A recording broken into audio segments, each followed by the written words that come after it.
واجبات، چاہے وہ از قبیل عقائد ہو، چاہے وہ از قبیل عبادات ہو جو جوارح سے ادا ہوتے ہیں، اور چاہے وہ از قبیل اخلاقیات ہو، آدمی کا آدمی کے ساتھ معاملہ، ویوہار دنیا کے اندر معاملات، یہ تمام کی تمام چیزیں اس امانت میں داخل ہیں جس کو اللہ اس آیت کے اندر فرمایا ہے۔ یہی وہ امانت ہے، واجبات و فرائض اور محرمات، مومن ہر وقت اس کا خیال رکھے۔ یہی وہ فرائض و واجبات، شریعت کے احکام جن کو امانت سے تعبیر کیا، تمام انبیاء کو اللہ نے دنیا میں اسی لیے بھیجا ہے۔ وہ دنیا کو کیا سبق دیتے ہیں؟ اپنی زندگی کو سامنے پیش کرتے ہیں، اور جن لوگوں کے درمیان میں آئے ہیں وہ ان کی تکذیب کرتے ہیں، انہیں طرح طرح کے نقصانات پہنچاتے ہیں، الزام لگاتے ہیں، یہاں تک کہ فریقت کذبوا وفریقت یقتلون، ایک جماعت وہ ہے جن کی تکذیب کرتے ہیں، ایک جماعت وہ ہے جن کو جن کے پاس آئے تو انہیں قتل کر ڈالا۔ کیا چیز تھی ان کے پاس؟ کیا چیز لے کر آئے تھے؟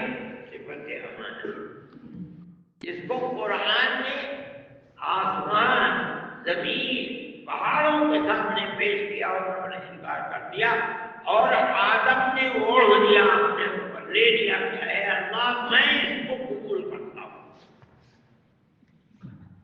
یہی وہ چیز ہے جس کو لے کر انبیاء ہمارے آقا حضرت محمد صلی اللہ علیہ وسلم کو اللہ تعالیٰ نے وہی صفات لے کر کے بھیجا تھا ایک اور انبیاء بھی لے کر کے آئے ہیں کہ انہوں نے اس امانت کو دائیں بائیں آگے پیچھے ہر طرف سے کامل و مکمل کر کے دنیا کے سامنے پیش کیا، اور اللہ نے اس میں اتنی قبولیت اور برکت عطا فرمائی کہ حضرت نوح علیہ نبینا علیہ الصلوۃ والتسلیم 950 سال کار نبوت انجام دیتے رہے اور اس امانت کو لوگوں کے سامنے پیش کرتے رہے، مگر اتنے ہی لوگ ایمان لائے جو کشتی کے اندر سوار ہوئے، اور کہہ دیا گیا وَأُوحِيَ إِلَىٰ نُوحٍ أَنَّهُ لَن يُؤْمِنَ مِن قَوْمِكَ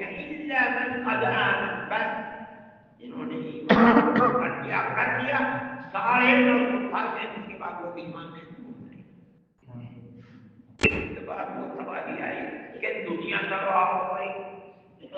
ہمارے آقا حضرت محمد صلی اللہ علیہ وسلم اس امانت کو اللہ نے ان کی سپردگی میں دیا جب ان کی عمر 40 سال ہوئی اور 63 سال کی عمر میں دنیا سے چلے گئے۔ یہاں تک کہا جاتا ہے کہ 1 لاکھ سے زیادہ وہ صحابہ ہیں جو آپ کے اوپر ایمان لائے، لیکن جو بھی ایمان لائے چاہے 1 لاکھ سے زیادہ یا 1 لاکھ سے کم، لیکن انہوں نے اس امانت کو اپنی اس طرح سینے کے اندر لیا کہ لے کر بیٹھ نہیں گئے، جنگلوں میں گھس گئے، پہاڑوں میں چلے گئے اور پہنچ گئے، پوری قوم ان کے اوپر ہی پہنچ گئے۔ اس کے واقعات ہیں کے اندر کوئی فرد قوم کا بچا نہیں، سب کیا چیز لے گئے، کوئی امانت کا بات ہے انبیاء کی بات اور کہتی ہے۔ اسی امانت کو اللہ نے ان کو سپرد کیا اور اسی امانت کو اپنی زندگی میں لے کر چلے گئے۔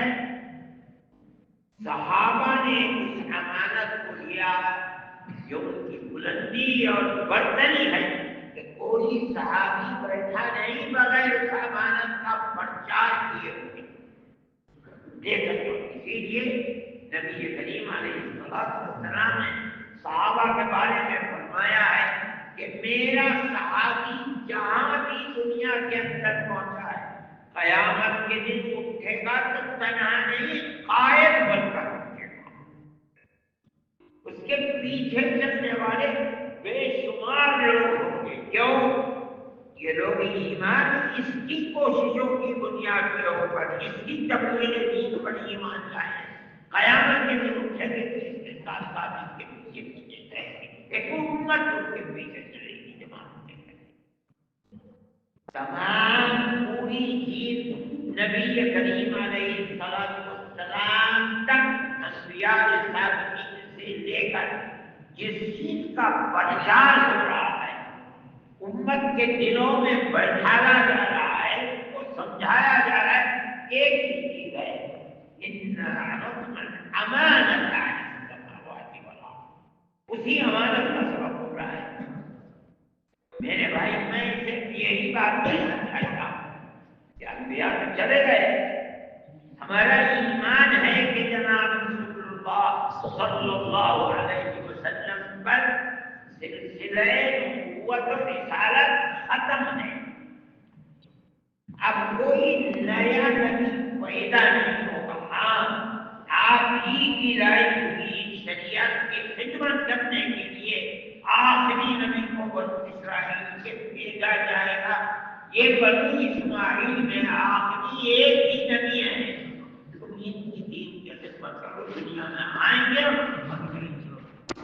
اور نبی کریم علیہ السلام کے پہلو میں دفن ہوں گے۔ میرے بھائی، مدارس کا کام بھی یہی ہے، اس کے سوا کوئی اور کام نہیں۔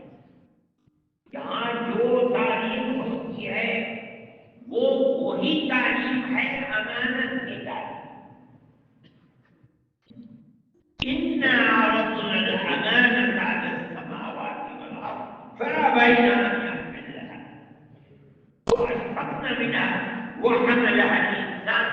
انسان نے اس کو اٹھا لیا، لے لیا، قبول کر لیا، اس بوجھ کو اپنے اوپر لے لیا۔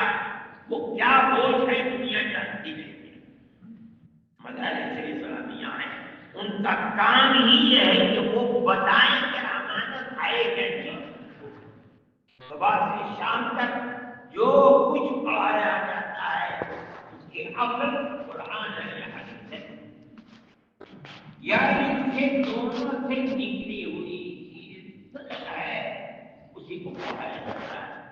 جو ابتدائی قوانین ہیں جو ایک سال میں قوانین اس لیے پڑھائے جاتے ہیں بغیر اس میں عربی آئے بھی نہیں سمجھ نہیں پائے گا، اس لیے مکمل مدارس کا مقصد اسی صفت امانت کی حفاظت اور اس کا پرچار۔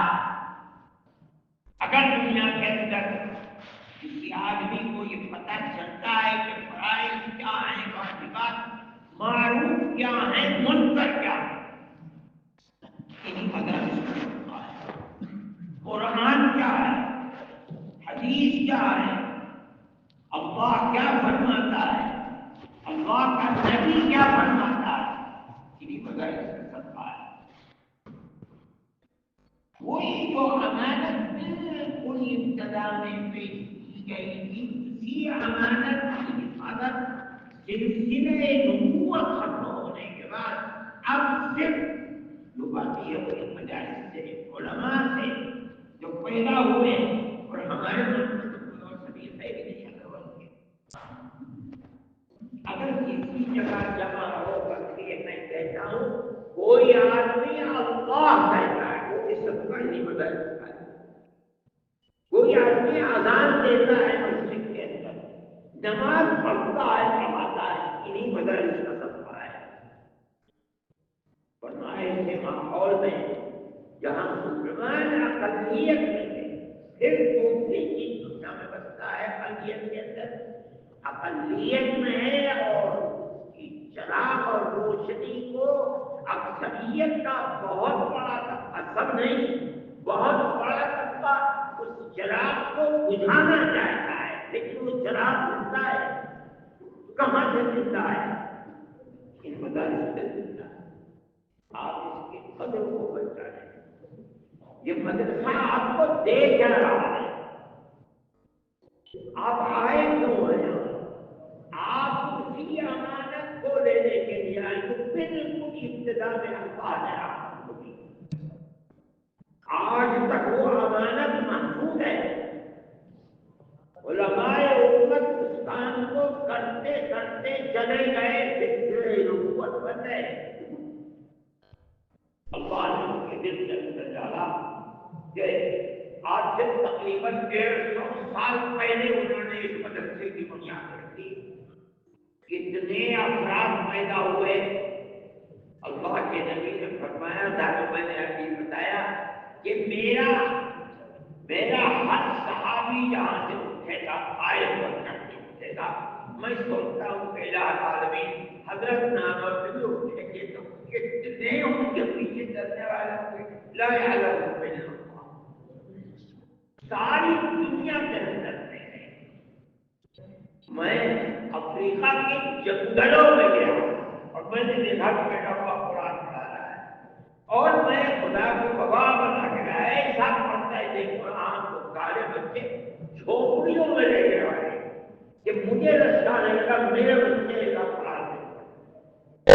جب کہاں سے پڑھ کر کے آئے ہو تو پہلے لگا میں ملتان سے پاس سے پڑھ کر کے آیا ہوں. یہی کہ لگا نہیں جا کر کے آباد کیا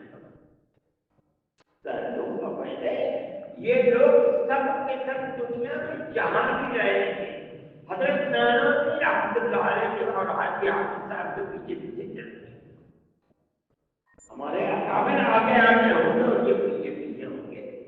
میرے بھائی آپ حضرات کو جو کچھ دارالعلوم سے مل رہا کوئی نئی چیز نہیں. جب سے انسانیت نمودار ہوئی ہے صحابہ سے وہ جو امانت ان کے پاس تھی وہی امانت کا سلسلہ چلتے چلتے چل اب آپ کی گردنوں کے اوپر ہے. اس کو چلاتے ہو یا بھلاتے ہو یہ سب آگے جا کر کے پیدا اور اسی کے اوپر نجات شروع ہوگی. اگر کوئی ادا کرتا ہے فرائض کو اور اگر کوئی کوتاہی کرتا ہے تو وہ اس کے سلسلے میں وہ اپنے حساب کو ہوتے ہیں. یہ مدرسے کی قدر و قیمت کو پہچانیے اور اپنی زندگی کو اس پر لگائیے. ہر وقت اس چیز کا ہر عمل میں خیال رکھیے کہ یہ امانت ہے کہ نہیں ہے. وہ فرمایا گیا کہ امانت کا مصداق کیا ہے. میرا یہ عمل اس کے کس پہلو کے اوپر ہے. آیا اس پر چل کر کے مجھے اللہ کی رحمت ملے گی یا اس کو چھوڑ کر کے خدا نخواستہ میں خدا کے عذاب کو مستحق ہوں گا. یہی پڑھتے ہیں اور یہی چیز ہے. یہی مدرسوں کی تعلیم ہے. یہی مقصد ہے. آپ کا مقصد بھی یہی ہونا چاہیے. ایک روایت ہے بہتر سے بہتر کامیابی لے کر کے آتے ہیں ان کو مدرسہ انعام دیتا ہے. پہلے انعام دیے جاتے تھے میں نے جن لوگوں کے پاس. Thanks for watching. Don't forget to like, comment, share and subscribe to Al Wahid channel.